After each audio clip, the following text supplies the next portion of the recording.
সংসারের জন্য যথেষ্ট পরিমাণ। বরং আজকালকার মুসলিমরা সারা বছরের চাইতে রমজান মাসে সবচেয়ে বেশি খরচ করে আর সবচেয়ে বেশি খায়। খায় দুইবারই, কিন্তু দুইবারে 6 বারের সমান খায়। বাড়াবাড়ি বললাম নাকি? একেবারে। কারণ পয়সার অভাব নেই আর মার্কেটে জিনিসপত্রের অভাব নেই। কিন্তু এমনও যুগ ছিল যে হয় পয়সার অভাব, আর পয়সা কারো কাছে থাকলে পাওয়া যায় না, প্রয়োজনের জিনিস পাওয়া যায় না। পয়সা রয়েছে সাহাবাই কেরামদের কাছে অনেক সময়, কিন্তু মদিনায় গম পাওয়া যায় না। সামদেশ থেকে গম আসবে কখনো, তাইলে পাওয়া যাবে। চাউলের তো হদিসই পাওয়া যায় না হাদিসে, তাই না?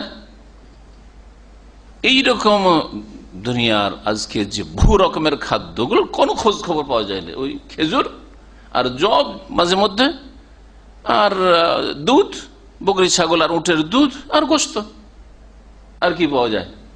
আর পানি, জুস ছিল নাকি? সুবহানাল্লাহ, চিন্তা করেন তো দেখি।